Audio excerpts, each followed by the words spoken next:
चलिए group A बताइएगा, है ना। पॉलिटी का क्या था, उच्च न्यायालय तथा अधीनस्थ न्यायालय था, है ना। ग्रुप ए बताइएगा, क्वेश्चन इससे पूछ रहे ग्रुप ए बताना है।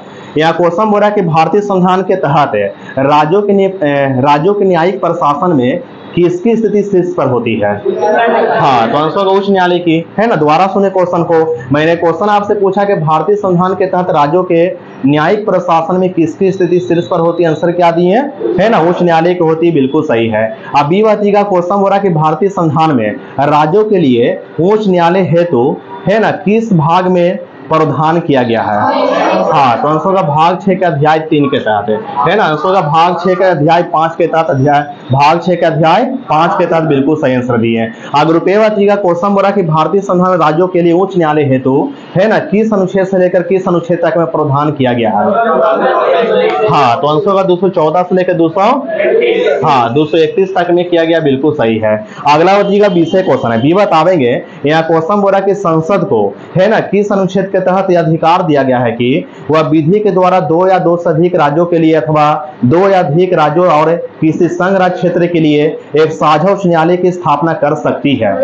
हाँ, तो आंसर का आर्टिकल 231 के तहत कर सकती है, बिल्कुल सही है। 231 होगा, बिल्कुल सही है। अगर रुपये का क्वेश्चन हो रहा है केमा संवैधानिक संशोधन अधिनियम के तहत जो है संसद को अनुच्छेद 231 के तहत यह अधिकार दिया गया है कि वह विधि के द्वारा 2 या 2 से अधिक राज्यों के लिए अथवा 2 या अधिक राज्यों और किसी संघ राज्य क्षेत्र के लिए एक साझा उच्च न्यायालय की स्थापना कर सकती है। हाँ, तो आंसर का 7वां संवैधानिक संशोधन अधिनियम 1956 के द्वारा, है ना, 7वां संवैधानिक संशोधन अधिनियम 1956 के द्वारा इसी व्यवस्था किया गया, बिल्कुल सही है। अगला बताइएगा 20 क्वेश्चन है, बी बतावेंगे। यह क्वेश्चन हो रहा है किस अनुच्छेद के तहत संसद विधि के द्वारा किसी संघ राज्य क्षेत्र पर, है ना, किसी संघ राज्य क्षेत्र पर किसी उच्च न्यायालय की अधिकारता का विस्तार कर सकेगी या किसी संघ राज्य क्षेत्र से किसी उच्च न्यायालय की अधिकारता का अपवर्जन कर सकेगी। हाँ, तो आंसर होगा 230, आर्टिकल 230 के तहत कर सकेगी, बिल्कुल सही है। अगर रुपये का क्वेश्चन हो रहा है किस अनुच्छेद के अनुसार प्रत्येक राज्य के लिए एक उच्च न्यायालय होगा।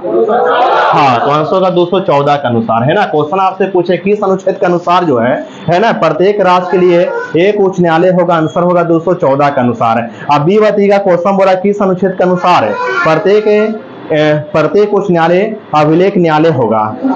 हाँ, तो आंसर होगा 215 के अनुसार, है ना। क्वेश्चन आपसे पूछे किस अनुच्छेद के अनुसार प्रत्येक उच्च न्यायालय जो है अभिलेख न्यायालय होगा, आंसर क्या दिए है ना, 215 के अनुसार दिए, बिल्कुल सही है। अगर रुपये बताइएगा क्वेश्चन बोला किस अनुच्छेद के तहत या किस अनुच्छेद के अनुसार प्रत्येक उच्च न्यायालय, है ना, मुख्य न्यायमूर्ति और ऐसे अन्य न्यायाधीशों से मिलकर बनेगा जिन्हें राष्ट्रपति समय समय पर नियुक्त करना आवश्यक समझे। हाँ, तो आंसर होगा 216 के अनुसार, आर्टिकल कितना होगा, है ना, 216 के अनुसार होगा, बिल्कुल सही है ना। दोबारा सुने क्वेश्चन को। मैंने क्वेश्चन आपसे पूछा किस अनुच्छेद के अनुसार प्रत्येक उच्च न्यायालय मुख्य न्यायमूर्ति और ऐसे अन्य न्यायाधीशों से मिलकर बनेगा जिन्हें राष्ट्रपति समय समय पर नियुक्त करना आवश्यक समझे, तो आंसर क्या होगा, 216 के अनुसार होगा, बिल्कुल सही है। अब बी का क्वेश्चन बड़ा कुछ न्यायालय के न्यायाधीशों को नियुक्ति कौन करता है।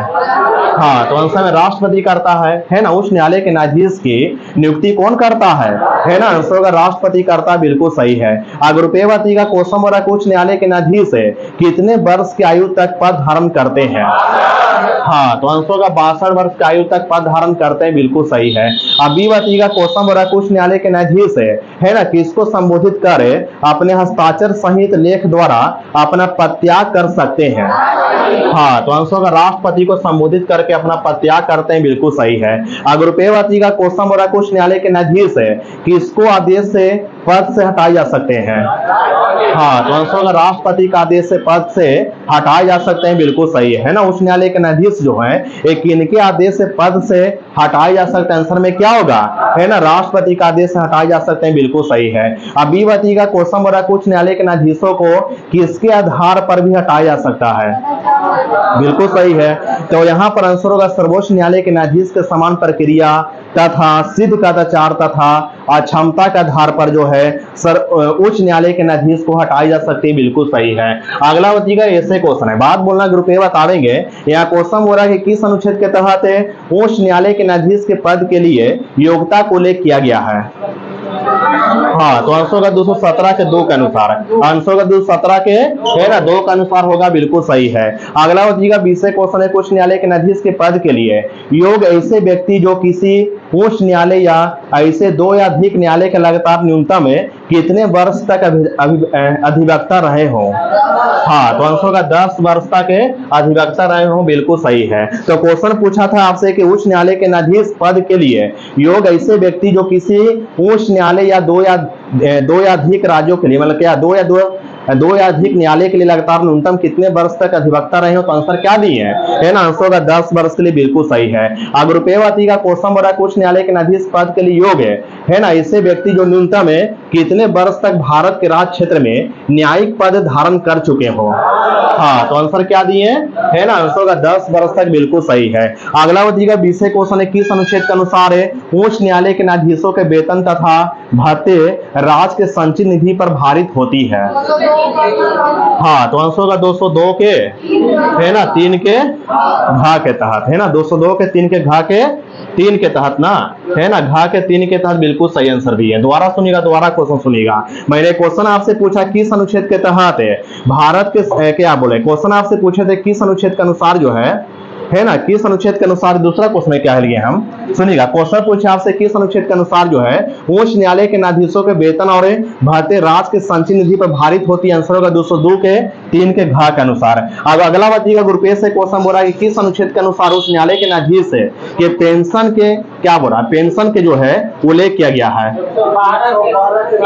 हाँ, तो आंसर होगा 112 के 3 के घा के 3 के तहत है ना, आंसर होगा 112 के है ना 112 के 3 के है ना घा के 3 के तहत, बिल्कुल सही है ना।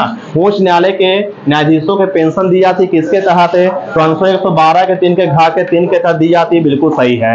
अगला बताइएगा 20 क्वेश्चन है, बी बतावेंगे या क्वेश्चन हो रहा है उच्च न्यायालय के है ना, बी बताइएगा क्वेश्चन हो रहा है उच्च न्यायालय के मुख्य न्यायाधीश का पद रिक्त रहने या अनुपस्थित रहने पर उस न्यायालय के अन्य न्यायाधीशों में से कार्यकारी मुख्य न्यायाधीश की नियुक्ति कौन करता है।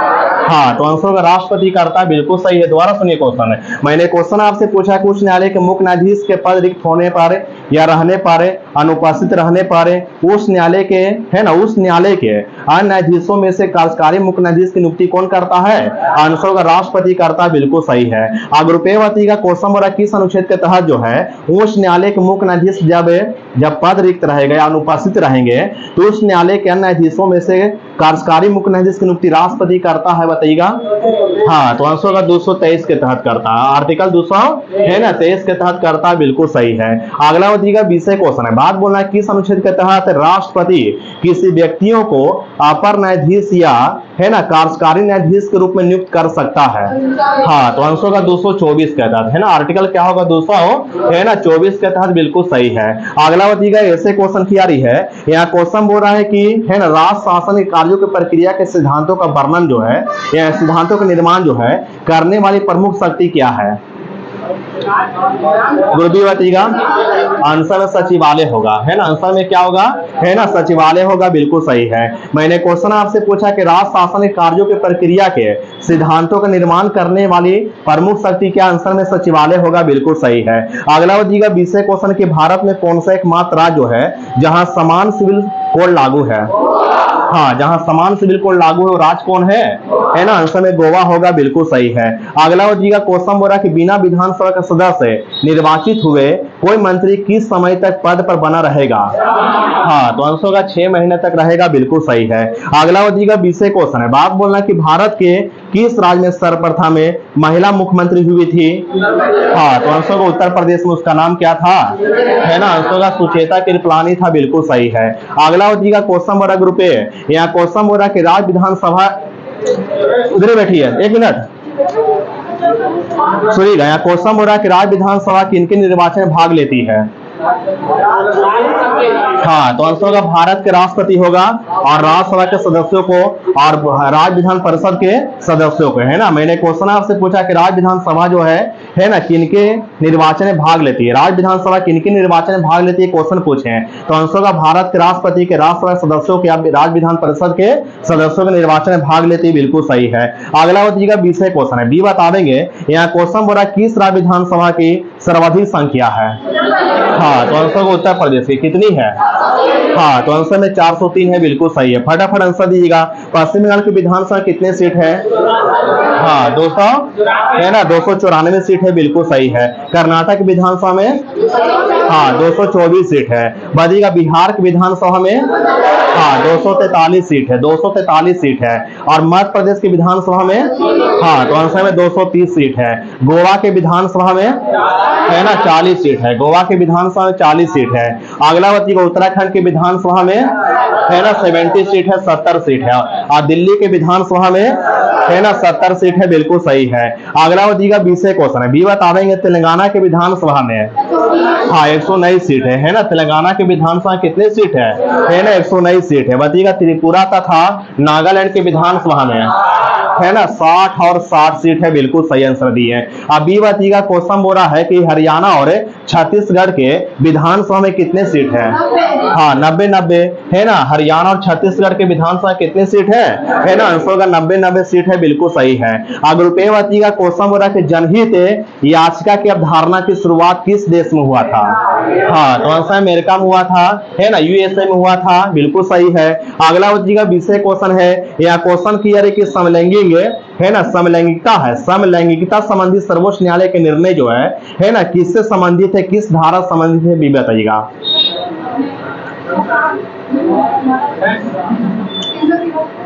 सुनिएगा, यहाँ पर पूछे आपसे कि समलैंगिकता संबंधी सर्वोच्च न्यायालय का निर्णय जो है किस धारा संबंधित है, ग्रुप ए बताएं।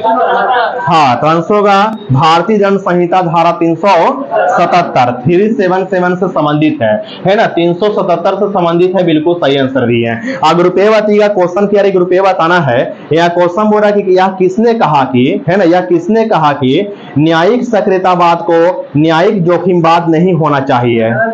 हाँ तो आंसर का न्यायमूर्ति है ना एएस आनंद ने कहा था, एएस आनंद ने कहा था, बिल्कुल सही है। अगला बताइएगा 20 क्वेश्चन है कि जनहित याचिका की शुरुआत किसके द्वारा किया गया? किस पहल के द्वारा? न्यायिक पहल के द्वारा, है ना। क्वेश्चन आपसे पूछा कि जनहित याचिका की शुरुआत किसके द्वारा किया गया था? किस पहल के द्वारा? आंसर का न्यायिक पहल के द्वारा किया गया था, बिल्कुल सही है। अगला बताइएगा क्वेश्चन बोला ग्रुप ए बताएंगे, बात की जा रही है यहाँ क्वेश्चन बोला कि संविधान के अंतर्गत सर्वोच्च न्यायालय से विधि के प्रश्न पर राय लेने का किसको अधिकार है? हाँ तो आंसर का राष्ट्रपति को अधिकार है, बिल्कुल सही है। अब बी बताइएगा क्वेश्चन बोला कि संविधान के अंतर्गत सर्वोच्च न्यायालय से विधि के प्रश्न पर राय लेने का अधिकार राष्ट्रपति को है, किस अनुच्छेद के तहत है? हाँ तो आंसर होगा 143 के तहत, 143 यानी 143 के तहत, बिल्कुल सही आंसर दिए हैं। अगर रुपये बताइएगा क्वेश्चन क्या रही है, या क्वेश्चन क्या ग्रुप ए बताना है कि भारतीय संविधान का कौन सा अनुच्छेद जो है संवैधानिक विवाद में सर्वोच्च न्यायालय के अपीलीय क्षेत्राधिकार से संबंधित है? हाँ तो आंसर का अनुच्छेद 134 ए को मिलाकर अनुच्छेद 132 को है ना पढ़ना, है ना। बी बताइएगा, 20 क्वेश्चन है, बी बताइएगा। यहाँ क्वेश्चन बोल रहा है कि भारत में है ना सुधारात्मक याचिका सर्वोच्च न्यायालय में किस अनुच्छेद के अंतर्गत दाखिल की जा सकती है? मैंने क्वेश्चन आपसे पूछा कि भारत में सुधारात्मक याचिका सर्वोच्च न्यायालय में किस अनुच्छेद के अंतर्गत दाखिल की जा सकती है? ग्रुप ए बताइएगा, आर्टिकल 142 होगा, है ना, अनुच्छेद 142 होगा, बिल्कुल सही है। अब ग्रुप ए बताइएगा क्वेश्चन बोला ग्रुप ए किस बाद में है ना सर्वोच्च न्यायालय ने संविधान के मूल ढांचे का सिद्धांत प्रतिपादित किया था? हाँ तो आंसर केशवानंद भारतीवाद में, है ना, केशवानंद भारतीवाद में, बिल्कुल सही आंसर दिए है। अगला बताइएगा 20 क्वेश्चन किया रही है, यहाँ क्वेश्चन बोल रहा है कि भारत के सर्वोच्च न्यायालय ने किस वर्ष में न्यायाधीशों की नियुक्ति के लिए कॉलेजियम है ना कॉलेजियम व्यवस्था की शुरुआत किया, अपनाया? हाँ तो आंसर का 1993 को अपनाया था, बिल्कुल सही है ना। अगर रुपये बताइएगा क्वेश्चन कह रहे कि भारतीय संविधान में तदर्थ न्यायाधीशों की नियुक्ति का प्रावधान कहां में है? हाँ तो आंसर का सर्वोच्च न्यायालय में, बिल्कुल सही है ना। क्वेश्चन आपसे पूछे कि भारतीय संविधान में तदर्थ न्यायाधीशों की नियुक्ति का प्रावधान कहां में है ना, तो आंसर का सर्वोच्च न्यायालय में, बिल्कुल सही आंसर दिए हैं, ठीक ना। अगला बच्चीगा 20 क्वेश्चन है, यहाँ क्वेश्चन बोल रहा है कि सर्वोच्च न्यायालय के न्यायाधीशों के है ना सेवा निर्मित की उम्र सीमा क्या है? हाँ तो आंसर का 65 वर्ष है ना। आंसर क्या होगा मेरे भाई, है ना, आंसर का 65 वर्ष होगा, बिल्कुल सही है। अगर रुपये बच्चीगा क्वेश्चन बोल रहा है कि भारत के सर्वोच्च न्यायालय में न्यायाधीशों की वर्तमान स्वीकृति संख्या कितना है? हाँ तो वर्तमान सर्वोच्च न्यायालय मुख्य न्यायाधीश सहित टोटल कितना न्यायाधीश होते हैं? तो आंसर में 34 होते हैं, है ना। मुख्य न्यायाधीश एक होता है, 33 गुने न्यायाधीश होता है, टोटल 34 होता है, बिल्कुल सही है। अगला हो जाएगा 20 क्वेश्चन है कि सर्वोच्च न्यायालय में, है ना, सर्वोच्च न्यायालय में क्या बोला, सर्वोच्च न्यायालय में न्यायाधीश नियुक्त होने के लिए व्यक्ति को कम से कम कितने वर्ष तक है या कितने वर्ष है उच्च न्यायालय का एडवोकेट होना चाहिए? हाँ, तो आंसर होगा 10 वर्ष तक ना, है ना, बिल्कुल सही आंसर दिए, बिल्कुल सही आंसर दिए। अगर रुपये का क्वेश्चन हो रहा कि भारत के सर्वोच्च न्यायालय में न्यायाधीश की संख्या वृद्धि करने की शक्ति किसमें निहित है? हाँ, तो आंसर में संसद होगा। आंसर में क्या होगा मेरे भाई, है ना, संसद होगा, बिल्कुल सही है। अब बी का क्वेश्चन हो रहा किस अनुच्छेद में न्यायाधीशों की संख्या का उल्लेख किया गया है? हाँ, तो आंसर में आर्टिकल 124 होगा, है ना, न्यायाधीशों की संख्या को उल्लेख है ना, किस अनुच्छेद में किया गया? आंसर क्या दिए हैं? आंसर में 124 होगा, बिल्कुल सही है। अब भारत के सर्वोच्च न्यायालय की स्थापना कब हुआ था?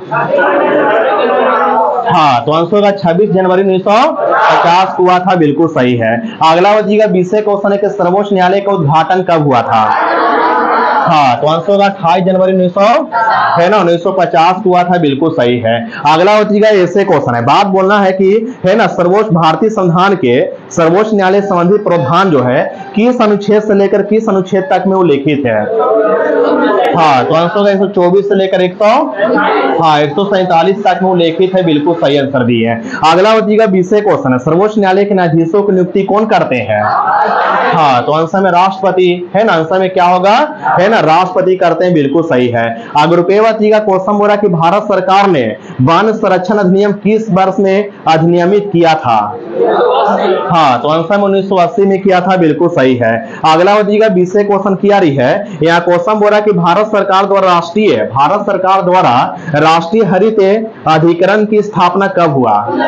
हाँ, तो आंसर में 2010 होगा, है ना, एनजीटी की स्थापना राष्ट्रीय हरित अधिकरण की स्थापना कब हुआ था? 2010 हुआ था, बिल्कुल सही है। अगर रुपये का क्वेश्चन बोला कि भारत की संसद द्वारा आपदा प्रबंधन अधिनियम कब पारित हुआ? हाँ, तो आंसर में 2005 होगा, बिल्कुल सही है। अगला होगा 20 क्वेश्चन है, बी बतावेंगे, यहाँ क्वेश्चन क्या है, बी बताना है कि संविधान किस अनुच्छेद के अंतर्गत संघ की कार्यपालिका शक्ति राष्ट्रपति में निहित होती है? हाँ, तो आंसर होगा 53। आर्टिकल कितना होगा, है ना, 53 होगा, बिल्कुल सही है। अगर रुपये का क्वेश्चन हो रहा कि भारतीय संविधान में समस्त कार्यपालिका शक्ति किसमें निहित है? हाँ, तो आंसर होगा राष्ट्रपति में निहित है, बिल्कुल सही है। अगला होगा 20 क्वेश्चन किया 21 अनुच्छेद के तहत जो है भारत के राष्ट्रपति तीनों सेनाओं का प्रधान सेनापति होता है? हाँ, तो आर्टिकल 53 के 2, है ना, आर्टिकल 53 के 2 के तहत बिल्कुल सही है। अगर रुपये का क्वेश्चन हो रहा है किसी भौगोलिक क्षेत्र को अनुसूचित क्षेत्र घोषित करने का संवैधानिक अधिकार किसको है? हाँ, तो आंसर में राष्ट्रपति को है, बिल्कुल सही आंसर दिए। अब बी का क्वेश्चन हो रहा है, यहाँ क्वेश्चन हो रहा है किस अनुच्छेद के तहत राष्ट्रपति को अध्यादेश जारी करने की शक्ति प्रदान की गई है? हाँ, तो आंसर में 123। आर्टिकल कितना होगा, 123 होगा, बिल्कुल सही है। अगर रुपये का क्वेश्चन हो रहा है किस अनुच्छेद के तहत राष्ट्रपति को सर्वोच्च न्यायालय से परामर्श का अधिकार दिया गया है? हाँ, तो आंसर में 143 होगा, 143 होगा, बिल्कुल सही है। अगला होगा 20 क्वेश्चन है, यहाँ क्वेश्चन बोला बी बताना है कि भारत के, तो हो चुका ना, बी बताएगा। क्वेश्चन बोला कि किस अनुच्छेद के तहत जो है ग्राम पंचायत के संगठन को ले किया गया है? हाँ, तो आंसर में 40 होगा। आर्टिकल कितना होगा, है ना, 40 होगा, बिल्कुल सही है। अगर रुपये का क्वेश्चन हो रहा कि राष्ट्रपति के सिफारिश के बगैर कोई विधेयक जो कर लगाता है विधायिका में नहीं रह सकता है, नहीं रखा जा सकता है, यह प्रावधान भारत के संविधान किस अनुच्छेद के अंतर्गत आती है?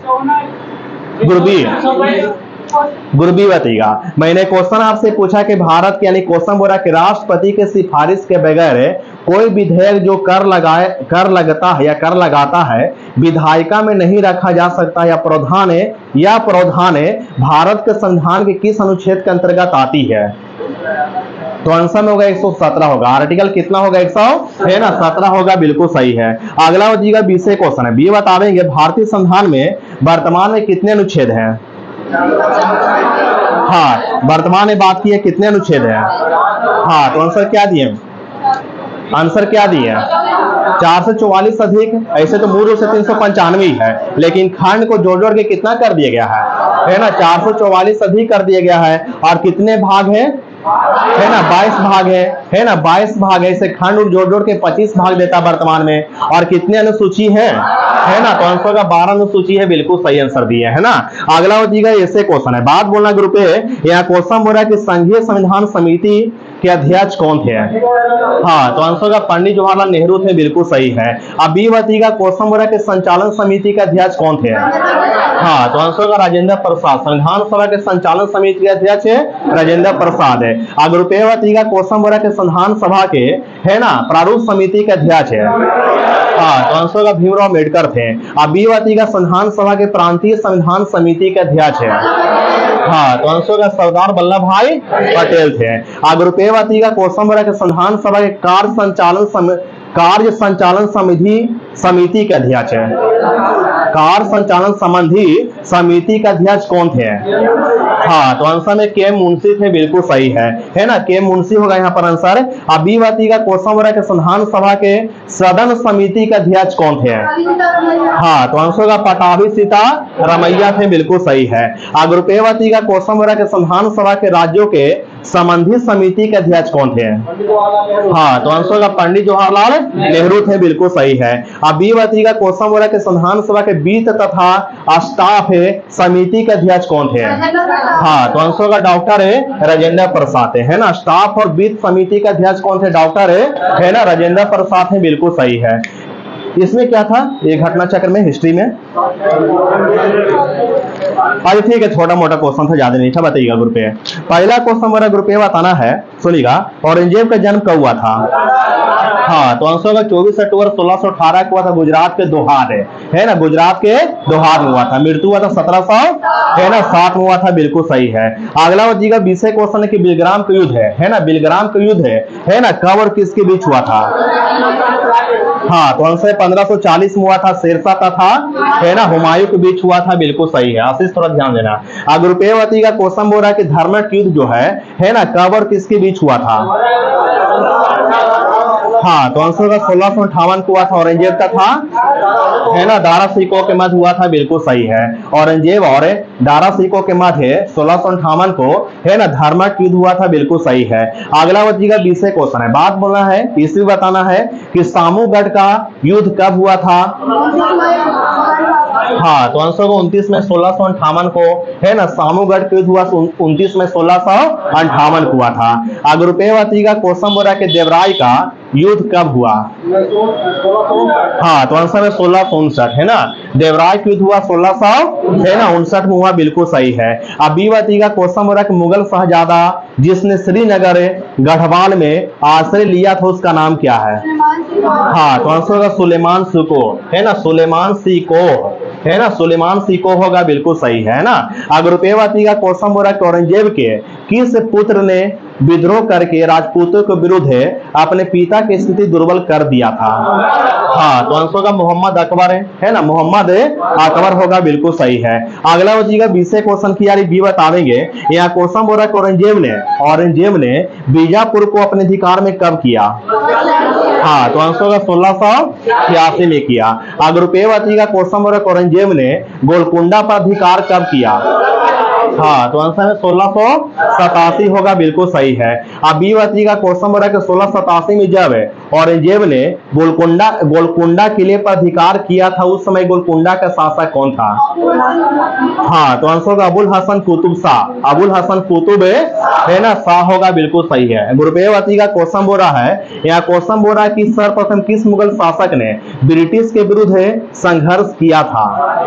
हाँ, तो आंसर में औरंगजेब होगा, है ना। आंसर में क्या होगा मेरे भाई? औरंगजेब होगा, बिल्कुल सही है ना। सर्वप्रथम किस मुगल शासक ने ब्रिटिश के विरुद्ध संघर्ष किया था? आंसर में औरंगजेब होगा। अब बी वती का क्वेश्चन बोल रहा है कि मुगलों को है ना, मुगलों का अंग्रेजों से पहली लड़ाई जो था या पहली संघर्ष जो था है ना कितनी सी में औरंगजेब के शासन काल में हुआ? हाँ, तो आंसर में 1686 होगा, बिल्कुल सही है। अगर रुपएवती का क्वेश्चन बोला कि अंग्रेज यात्री पीटर मुंडी किनके शासन काल में भारत आया? हाँ, तो आंसर होगा शाहजहां के शासन काल में पीटर मुंडी भारत आया था, बिल्कुल सही है। अब बी वती का क्वेश्चन बोला कि विलियम हॉकिंस तथा सर थॉमस रो किनके समय भारत आए हैं?